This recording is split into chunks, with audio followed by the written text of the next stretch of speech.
Hey witches, welcome to Busy, Gritty, Inked and Witchy, a magical living podcast for the busy witch. I'm Morgan, eclectic witch of almost 25 years, Avalon priestess, and busy witch. Here we'll talk all things witchy, from current metaphysical happenings to my busy witch tips and tricks, and everything in the in-between. This podcast is my personal journey, filled with my knowledge, opinions, and unique way of looking at the world. Join me as I weave the magical and the mundane in every episode. Hey witches, welcome back to Busy, Gritty, Inked and Witchy. I am Morgan, and today I am talking about how spiritual exhaustion is real. So today I'm talking about something that I definitely feel is not talked about enough in the spiritual community, in the witchy community, which is spiritual exhaustion. In fact, I feel like for a lot of the content that's out there in social media, they just kind of gloss over it as if like you can be mentally exhausted, you can be physically exhausted, you can be emotionally exhausted, but oh my God, you can never be spiritually exhausted, right? Because our spiritual practice is what brings us to life. You know, that's at least the vibe that I get from a lot of social media out there.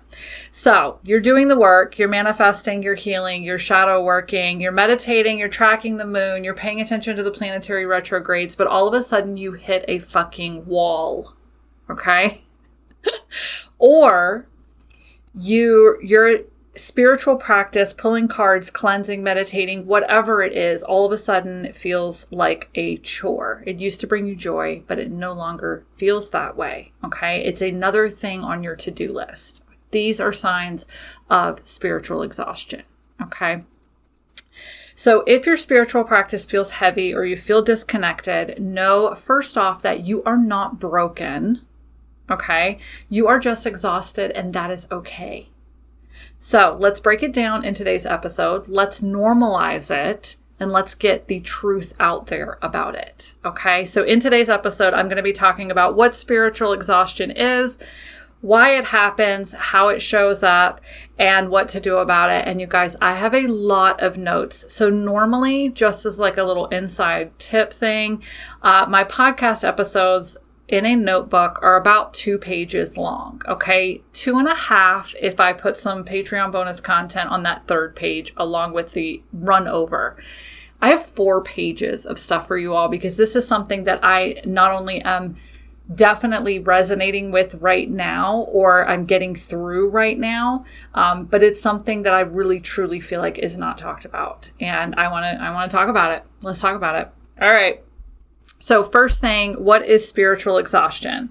Spiritual exhaustion occurs when your spiritual practices or aspects of them no longer spark joy and instead become a chore. Okay. It also feels like you are disconnected from your higher self, your guides, your deities, whatever it is that you believe in or what you practice. Okay.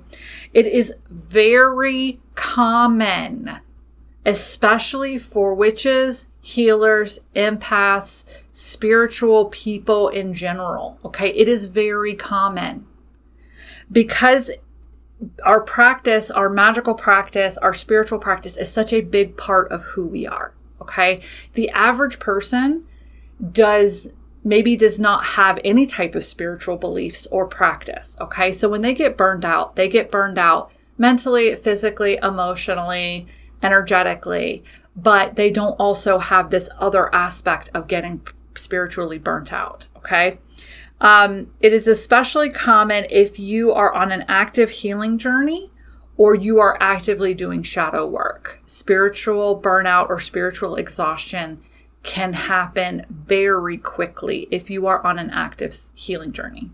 If you are always doing the work, and I know for those listening, you can't see, I'm doing the little quotation marks in the air, like always doing the work, you know, like your magical work or your self-improvement work or your spiritual growth work. Because magic is powerful, but it costs energy. Okay? It costs energy. So if you are burned out by life in general, or if you are already burned out mentally, physically, emotionally, energetically, okay, then it will carry over into your spiritual practice. It will carry over into spiritual exhaustion. And that's when the guilt sets in. Yes, that's when spirals occur, because then you're like, oh my gosh, my spiritual practice used to bring me joy, and now it just feels like another thing on my to-do list. I'm a shit witch. Oh my God, my guides, my deities are going to be so mad at me because I'm not lighting incense for them anymore. It becomes this huge negative loop. Okay, hold on, I got to flip my notebook. 4 pages, you guys. 4 pages. Okay. If those examples that I just gave you sounded a little specific, it's because that is what happened to me. I think I've openly talked about being burned out recently. In fact, a lot of the episodes lately have been kind of about burnout, I think. Hold on. Yeah, you ask for a sign when you're asking for help. And then, getting feral with your practice, witchy storytelling. No. Okay. I was just going back real quick. No. Okay. So I have maybe mentioned it just a little, but I haven't openly talked about it. But I recently, and by recently, I mean late 2023, I claimed the title of Avalon Priestess for myself. Prior to that, I thought that I had to have the correct training. I thought that I had to have formal training to call myself an Avalon Priestess. And then I realized that I've been living the Avalonian tradition and talking about, divine feminine energy, the goddess, teaching about, different magical practices and everything for over 20 years. So I was like, you know what, that constitutes an Avalon Priestess, because of just teaching about Avalon and holding them, in my heart for 20 years and having statues, having an altar, all of that kind of stuff. So in late 2023, I did claim the title of Avalon Priestess for myself. And a lot of guilt sets in on a pretty regular basis for me because, I have a Morgan Le Fay altar, I have an Avalon altar, and part of my practice was going in every single day and lighting incense and refilling their offering cups and just kind of sitting with them for a couple of minutes. And when I am spiritually exhausted, so much guilt kicks in. I don't even feel like going into the room, which we'll get to here soon. But because I've suffered from physical, mental, emotional, energetic burnout lately, I feel another thing that has happened is that I feel like I should quote unquote fix it with witchiness. Like, oh my gosh, why do I have anxiety again? Why am I so burned out? I'm a witch. I am above this. My energy is bigger than this. I should have never gotten anxiety. I should have never, feel disconnected from anything because I'm a witch. Holy shit, I've been a witch for, 25 years. I should never have gotten into this place emotionally or mentally or whatever. I should have just used my witchiness. I should have just tapped into my own power and, bypassed all of this funk.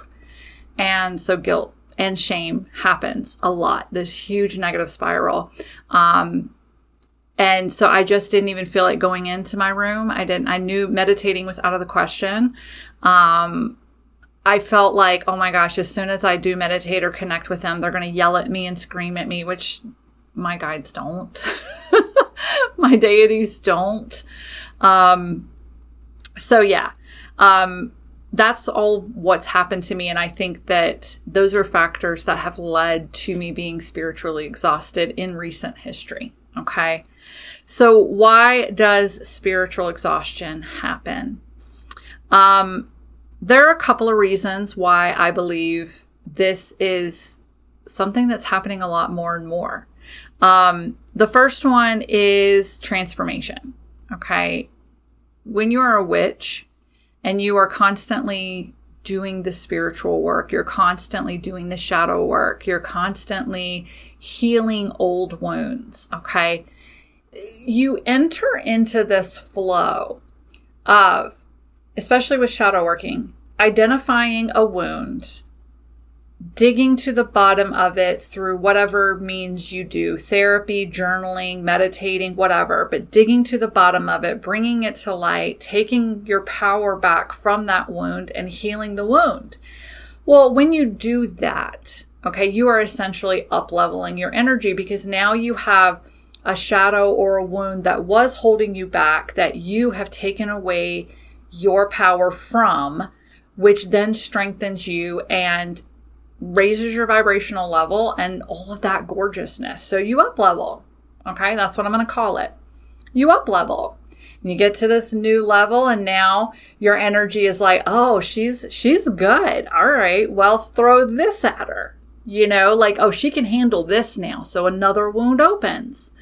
And you're like, all right, okay, I see this now for what it is. Let me dig to the bottom of it. Let me bring it up. Let me shed some light on it. Let me process it. Let me heal from it. And then you up level and then another wound opens and it is a cycle. Okay. That is transformation. Okay. I'm going to tell you right now, this is fucking exhausting. As a spiritual person, as a witch, that has in just the last year and a couple of months almost completely changed who I am energetically. And thank goodness I journaled it. I did. Because like looking back at my journals from May and June of last year, I'm like, holy shit, I am a completely different person now energetically. Having gone through that and going through this constant cycle of transformation, it's fucking exhausting. Okay. It is not rainbows and butterflies and fucking unicorns. And oh my God, I up leveled. So now I can see the world. I only experience love and light. It's fucking painful. Okay. I'm going to go back to snake symbolism because I know I've talked about that lately. You know, every time a snake sheds its skin, there's going to be pieces of it that don't just come off beautifully, that are still in there a little bit more. So it has to be not only a relief and an amazing feeling for the snake, but there's going to be parts of it that are fucking painful. Okay. Your transformations are the same way. You don't grow, you don't up level without pain. Okay. A seed is buried down into the fucking dirt. And do you think that when the seed pod opens up and then it has to fight its way through extremely heavy dirt to get to the surface and bloom and blossom, if you don't think that's painful at all for the little plant, then I don't know, maybe I'm just the only person that thinks that way. But that's gotta hurt. You have literally the weight of earth on you, and you're trying to grow upwards towards the light so you can bloom and blossom. Yeah. It's all painful. Transformation is painful. It is not all rainbows and unicorns. Okay. As someone who's been going through constant transformation for over a year now, I understand where my anxiety came back from. Yeah. Okay. It's exhausting. So the transformation is exhausting. There's that. Okay. Number 2, social media shame. I feel like there's a lot of that, and it's not outright shame. Okay. Witch talk can be very supportive. And, you know, whatever the equivalent is, Witchstagram, I don't know what the equivalent is on Instagram, okay? Or WitchTube, very supportive, okay? But there's like an underlying shame that happens, I think, with a lot of witches, especially when they see people talking about like, oh my gosh, so every full moon, I take 4 hours in the evening. I draw myself a beautiful bath with flowers that I picked during the day, and I throw them into the bathtub, and I take a ritual bath, and then I dress myself in white robes, and then my full moon ritual is approximately 2.5 hours long, but at the end of it, I am a pure goddess. Like, that's beautiful. Thank you for sharing. But then there's that little bit of like comparison shame that comes in, like, shit, I forgot it was a fucking full moon, and now I'm seeing this video and it's dated 4 days ago. There's nothing I can fucking do about it now. You know, or you see these gorgeous altars, or you see these people that are like, oh, every single morning I wake up and this is my morning magical practice. And you're like, that's not me. Am I doing witching wrong?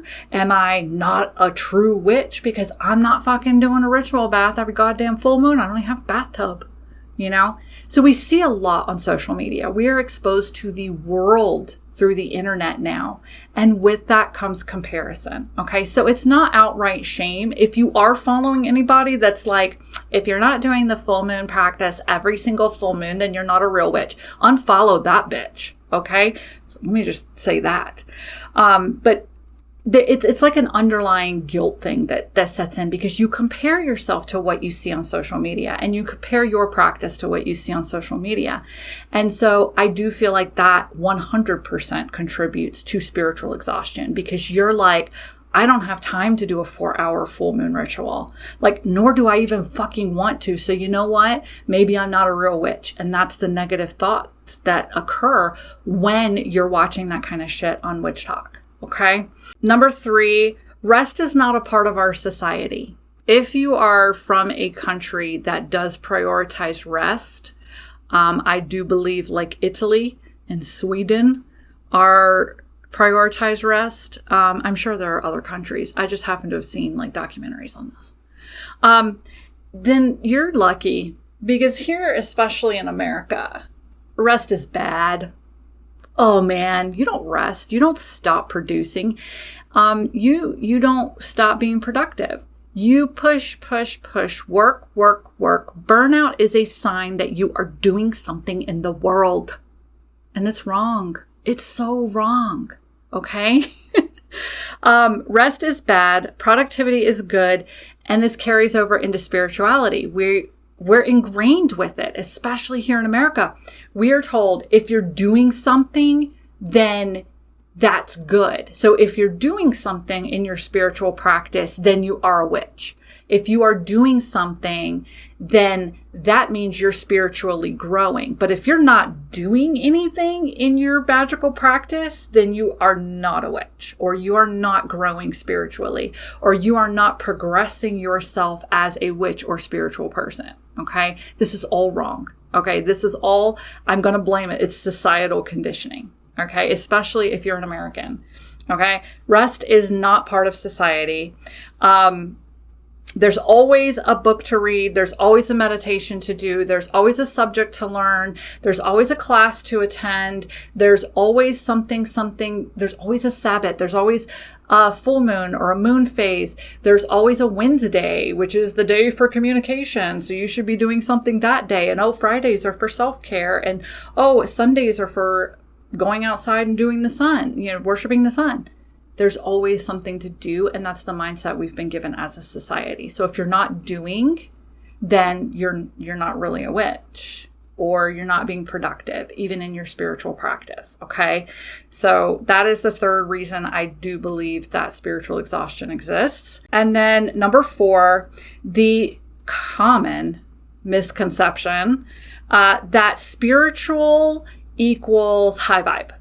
Or spiritual equals love and light, always. And so therefore, we don't ever talk about the bad things. We definitely don't talk about things like anger and jealousy and being exhausted. Oh my God, no, I'm never exhausted. I'm a witch.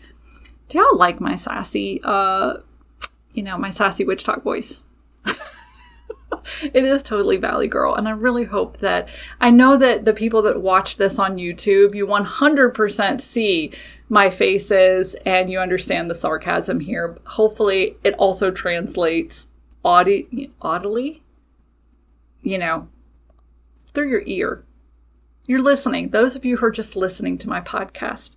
Look, I'm really good on rants, but then sometimes it just goes off somewhere. Anyway, and look, I'm gonna push maybe a few buttons with this next statement. Just a few, okay? Any Wiccans that are listening, I'm so sorry.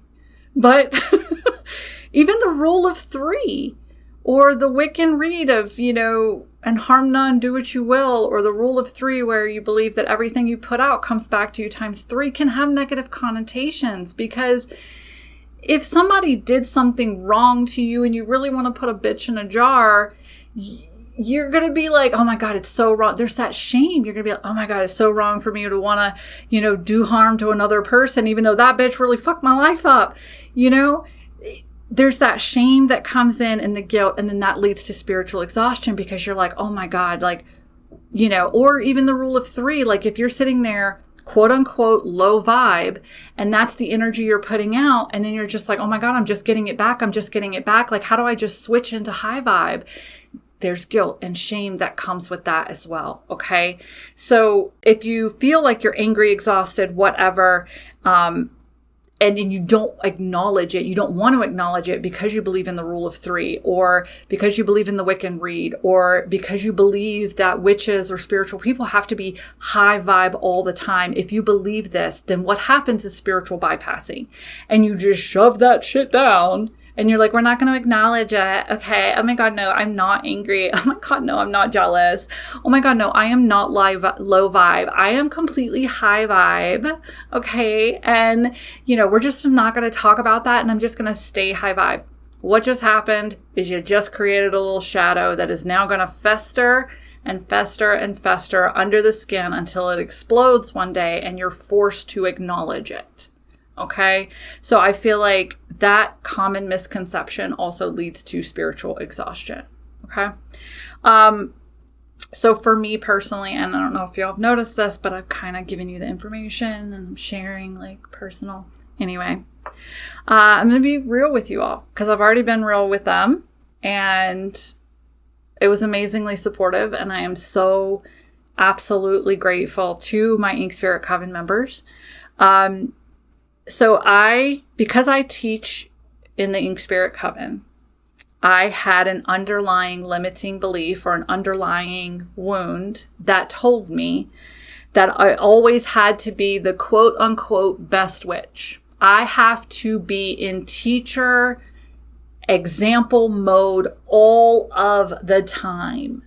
Okay? Because I teach this for a living. I teach witchcraft. I teach witches to own their power and to take their energy and use it for things, which is magic.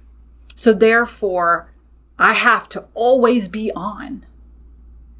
And when I realized that this added to my burnout a little over a month ago, that not only was I energetically and mentally burned out, I was spiritually burned out as well.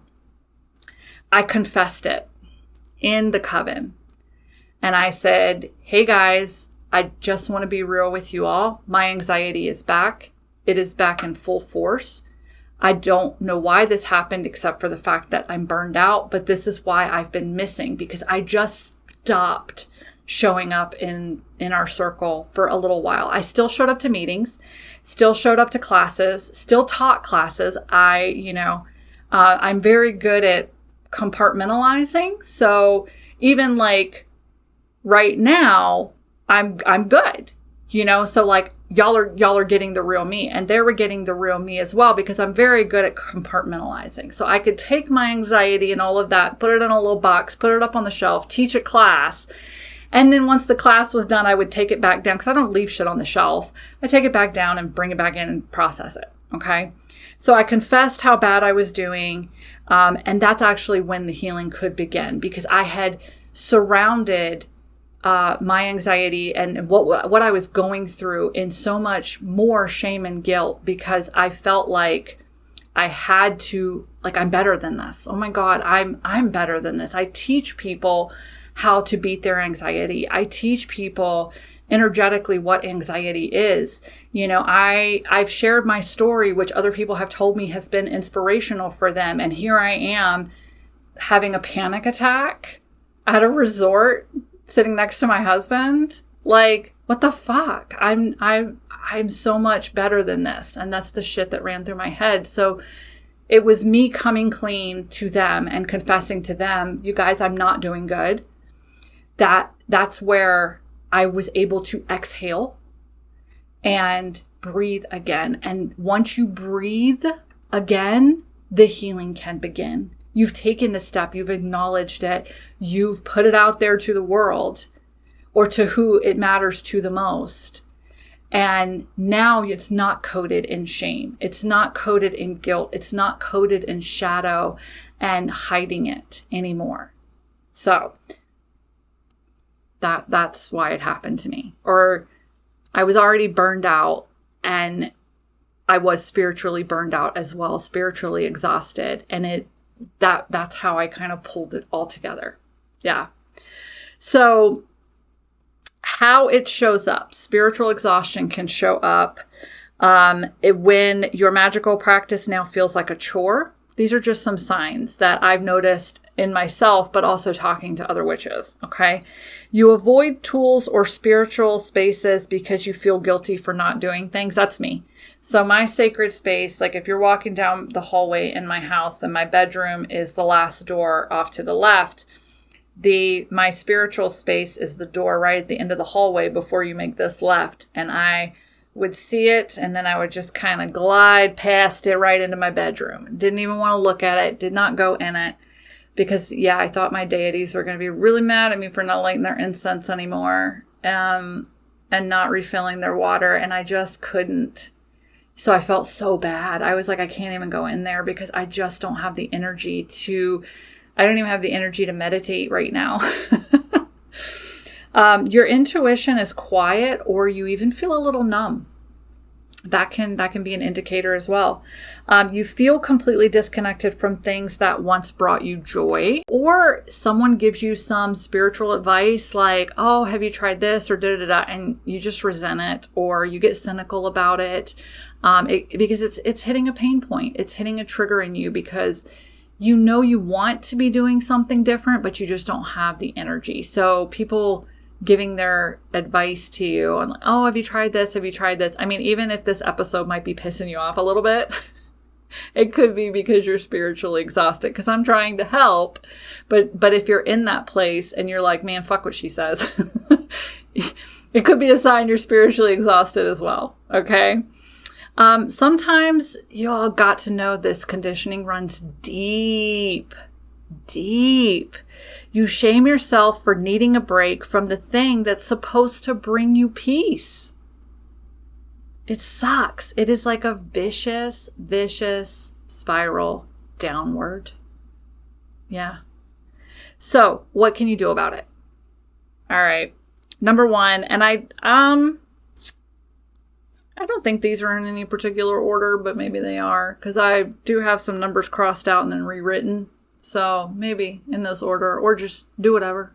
But yeah. Okay. Number one, understand that you are not broken and you do not need to be quote unquote fixed. Okay. You are pure energy, and energy ebbs and flows. I know I've been talking about this recently. Ebbs and flows of energy. I know I've brought it up. Okay. Does the tide feel guilty from pulling back from the shore? Does the moon apologize for going dark a few days every single fucking month? No. Everything in life has phases. Everything in life has cycles. Everything in life is an ebb and a flow. So if you are in an ebb, you're in a fucking ebb. You're the tide. You know, if you're in a dark phase right now, you're the moon. You have phases and cycles just like everything else, so rest and honor your ebbs and flows. Nothing about you becomes less magical when you stop casting for a day, a week, a month, however long, because you are the magic. Magic is not something you do, it is something you are. And if you're going to sit there and tell the moon that she's a bitch for leaving a couple of days out of the month or resting a couple of days out of the month, which is the dark moon, new moon phase, you don't tell the moon that. You don't stand there on the ocean shore and yell scream at the tide for being out. It's just taking a break. It'll be back. So will you. Love yourself in this state as well. That is something I can't stress enough. That is something my business coach stresses to me all the time, is that understand you are ebb and flow, you are energy. So even when you are in a low state or you are in an ebb state, love yourself. Seriously, hug yourself, love yourself, because it's just a phase of you, and every phase of you is beautiful. Number two, get feral. I think I talked about this last week before last. Yeah. If you feel spiritual exhaustion, get back to your primal self. It's time to figure out who you are again. And the only way to do that is to get down in there. I know, and those of you watching just saw the crazy eyes because I love talking about getting feral and getting back to your authentic self. Because down in there, she's crazy and it's great. You got to bring her out, or him, you know? If you are pissed, say it, scream it, go outside and take a stick and beat the ground with it. You need to feel that funk. You need to feel the emotions that are going through you, because that is how you open the doorway to your primal self. Okay, there is a reason why movies and TV shows and everything depict cavemen as just walking around with big old clubs beating things, because that is our primal self, okay? Did a caveman or did the Neanderthals feel guilt over being pissed off and beating a club against the ground? No, they didn't. They didn't understand guilt back then. Get back to your primal self, okay? Feel those funky, fucked up emotions, because they open doorways within you to know who you truly are. Take everything off of your altar, clean it, cleanse it, and start fresh, reflecting who you are in this moment, because you can take it down tomorrow and change it back. But honor who you are in this moment, because it is a part of you. It is a phase that you are going through. Don't banish it and send it off to fucking Exile Island. Embrace her, love her. Reconnect with yourself again and understand that rawness is sacred. I have so many fucking goosebumps right now, you guys. And if they didn't cause goosebumps in you, I'm sorry. Because I'm over here just like my feet are lit up, my legs. I didn't even know you could get goosebumps on the tops of your feet. But I have them. I feel like this episode was meant to go out to so many of you, and because I'm getting that overwhelming feeling, like I'm getting emotional, I'm like I'm a little choked up. All right, number 3, reclaim joy-based magic when you are ready, and there is no time frame. Okay, when you are ready, do something fun that is also magical. Okay, or look at something fun as magical. Turn on a vibes playlist and shake your booty. Okay, shaking your booty opens up your sacral chakra, allows you to feel emotions, allows you to purge, get that creative energy, that magical energy back, but it also shakes off stagnant energy. I am going to be 100% honest with you all. I know I have shared this in the coven. I have 2 songs. There's more now. Oh, what's the third one? I can't remember. But there's 2 OG songs that I listen to when I need to shake off negative energy. Number 1 is Taylor Swift, Shake It Off. She literally tells you to shake it off. Number 2 is the Busta Rhymes song. I think is it called Nod Your Head? Yeah. I think it's called Nod Your Head. Don't hold me to that. I know it. I could probably sing you all the lyrics right now, but I think it's called Nod Your Head.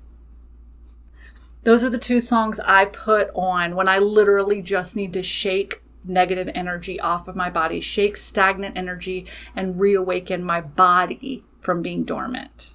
Bake comfort cookies, okay? You're feeling a little low, bake some cookies, but add a little bit of kitchen witchery to it. Add some stuff in there for happiness. A little orange, little orange extract, or, maybe if you need some calming vibes, a little bit of lavender and some chocolate chip cookies. It's going to taste delicious, I promise. Hug a tree. Yeah. You'll feel grounded. You'll feel the power of Mother Earth again. Let go of quote unquote productive spiritual rituals and just have fun, even if it's silly. So reclaim some kind of joy-based magic, or do something fun and see the magic in what you're doing. That's just going to reframe your thinking. All right. Number 4, the last one, trust the cycle. You are not stuck. You're resting. Okay. You're in an ebb state. You're in a dark moon phase state. Okay. It's your time to be the dark moon. Damn it. It's your time to go retrograde. Fuck all the planets that are in retrograde. It's your turn, and you're going to be retrograde for a little while, okay? You are digesting yourself at your core. Okay, so you're getting down in there, figuring out who you truly are, and you're gathering strength to emerge your authentic self. This is temporary, and if it's not, love this new version of you. Yeah? All right. Oh, yeah, we're coming to the end, you guys. Okay, this is a long one. I knew it was going to be. I had 4 fucking pages. Okay, so for me, the lesson that I had to learn that I believe my anxiety has taught me for the last month was not only regaining my power for myself. I had given my power away to a lot of people, situations, scenarios. So it was about me gathering my power back. But for me, I had to truly embrace that rest is sacred. That was a very hard concept for me to embrace, believe it or not.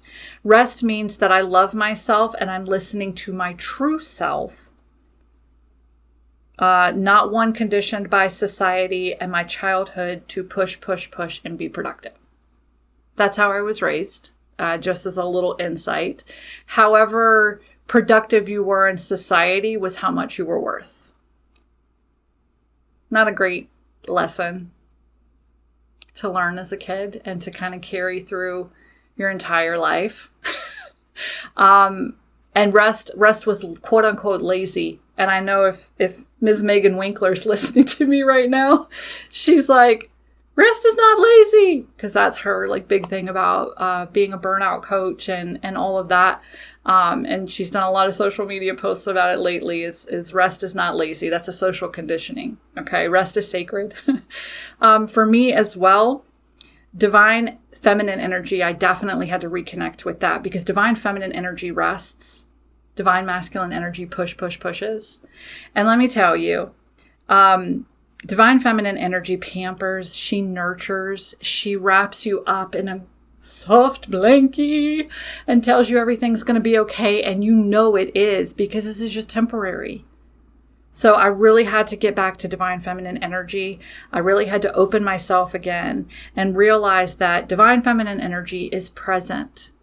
She is not worrying about the future. She is not contemplating about past mistakes. She lives in the present, and she is here to comfort and nurture and teach you that rest is sacred. Okay. She loves being pampered. And for me, that was sometimes just laying in bed, wrapped up in a soft blanket, watching a movie or watching my favorite TV show. So I really had to get in tune with divine feminine energy. Yeah. So if you are listening to this while lying on your couch feeling spiritually useless, hear me out. You are still magical. You're allowed to be human. You are allowed to be tired. You are allowed to rest. You are not behind. You are not lazy. And you are not failing. You are moving through your sacred spiral. All right. That's what I have for you all today. Oh my God, I love this episode so much. This might have just quickly become one of my favorite fucking episodes ever. Probably because I had goosebumps the entire time. And physiologically, goosebumps relax your entire nervous system. So even when I say my anxiety has gotten bad, and I kind of carry throughout the day just this very small layer of anxiety. And this episode, like, it's all gone right now. I love this. All right. So for the Patreon bonus content this week, I just have some journaling questions to help exhausted witches process where they are and maybe how to move forward. And even if journaling feels like too much for you right now, you can just listen to them, because I just do like another little episode like this. You can just listen to them, put them in your back pocket, come back to it later. But the bonus content is for my paid Patreon tiers. The bottom tier starts at $5 a month. It supports me as a witchy content creator. So it kind of differentiates me from the business, you know. But you can head to patreon.com/inkedgoddesscreations to see all the tiers, see which one you'd like to join, because each tier has its own little perks. But yeah, that's what the bonus content is for this week's episode. So I want to thank you all for being here, for being a podcast listener. I got my Spotify stats in the other day, and I think they were pretty cool. I think like numbers don't mean anything to me as far as like, oh, you only have 100 listeners. Like, I don't care. What matters to me are numbers like, of the people that found my podcast, I had a 75% conversion rate, which means 75% of the people that just happened upon my podcast on Spotify were like, I actually like listening to this bitch. So that's the kind of stuff. It could have been 4 people. I don't know. I didn't look that far into the analytics. But 75% of people who just happened, like, it's fucking phenomenal. I love that. I love you all for listening. Thank you so much. And if you are listening or watching on YouTube, please subscribe, please like, follow, share, all that kind of stuff. Because no matter what platform you're on, the algorithm really likes if you share things or like things. And then it sends my podcast out to other magically curious people like you. And then I get cool numbers like 75% conversion rate. I fucking love that. All right. Thank you all for being here, for giving me a platform to be my crazy self and teach you all and share my personal life with you all too. So thank you all for that. And I will see you all next week. Bye. If you're looking for a magical community where you can just be yourself, check out my Ink Spirit Coven. The Coven is an online learning circle for eclectic witches who want to learn new witchcraft practices and how to easily incorporate magic into their daily lives, all while being supported on their personal spiritual journey. And you'll have me as your magical mentor, sharing my knowledge, answering questions, and facilitating the online community. Head to inkspirit.com to learn more and join. And if unique witchcraft supplies made by witches for witches is just what you need, head to my store, inkgoddesscreations.com, to see what we have to enhance your magical practice.